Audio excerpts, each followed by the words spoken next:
Today featured a rather interesting divergence that I think we got to take note of and consider for the future. We saw the small caps dramatically outperform the larger cap companies today. And if you look at the S&P equal weight, it was up to more than 0.2%. The S&P equal weight's outperforming. The Russell 2000 has been performing very well. And some say they expect it to continue performing well. What do I say? I say that the mega cap tech stocks, as I have said for quite a while now, are very expensive. I don't have any positions in any of the biggest tech stocks. I haven't for some considerable period of time.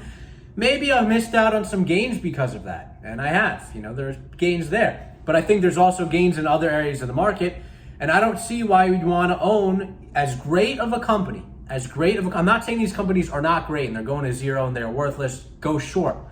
As great of a company as Apple is, its dividend is so small, the company has to dramatically expand earnings, and I don't really see them doing that. I see them adjusting prices with inflation, and we know the stock price is going to adjust as well. I would rather find mismatches, and I think there are some mismatches in the market, and I'm looking at things like energy and oil companies as those mismatches. Inflation is going to happen, but energy has been beaten down for years before this. In addition, there are lots of woke funds, pension funds, endowments, etc., that have divested from energy because they don't want to pollute the world. It's an honorable mission, but I don't think it's the most wise financial decision. And over here, we're not about that. We are about making the right choices with our money.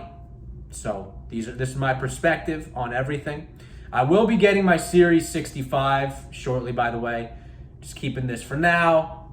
I think the whole thing is little BS. We've got Reddit going on. I'm small, is what it is. So, mega cap tech, energy. A lot of them pay dividends, and something like Exxon and Chevron, these companies are focusing on renewable energy. Yet all these woke funds are hating them. The market has refused to touch them. People view the long-term perspective as, oh, we're going on renewable energy. And I'm young. This is my planet. I want to be in this renewable energy world, and I think renewable energy is crack for the economy because it takes out a massive cost. But the people who say that haven't done their homework on Exxon and Chevron because these companies are leading the charge into renewable energy. If you look at something like Exxon, they're actually partnered with Porsche on a zero carbon fuel, and they're the largest facilitators of carbon capture in the world, taking over 100 million cars off the road every year. Some crazy numbers and some very interesting products. That's just one. So I would not sleep on these stocks. I would buy them. They are cheap. The price of energy is going to go up very, very nicely. It has gone up very nicely. Supply has been cut. The reopening hasn't even hit full force yet. India, a massively emerging economy of 1 billion people, is currently offline. This is a good stock to own. Definitely get into the energy space, and don't listen to the woke crowd. I've just addressed to you why they are wrong and why there is actual long-term potential and no imminent death of these energy companies. So I would take a look at those. Whereas Apple, great company, but huge, massive container ship. They really have to innovate and provide us with some new streams of cash flow. I don't think the company's going to go away. As I said, it's a great company. They can keep doing what they're doing and be all right because they are the best at what they do. But the stock is very expensive. That's simple as that. Whereas Exxon's very cheap. So I would not like to own Apple. I would not like to buy it at these levels, but I would like to buy energy. And I think this is something that is going to be realized by the market coming up.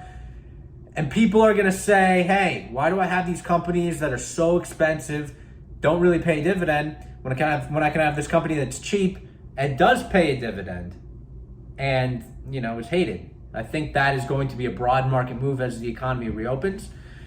So I would avoid the big cap tech. There's a lot of money in there, not a lot of money in energy, even on a cap weighted basis. So definitely consider that. Now, I'm not trying to say sell all tech and buy all energy.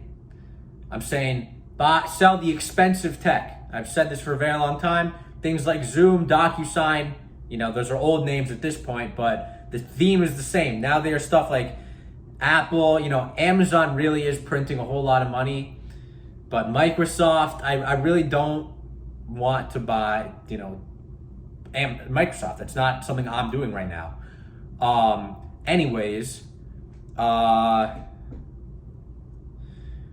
Tech.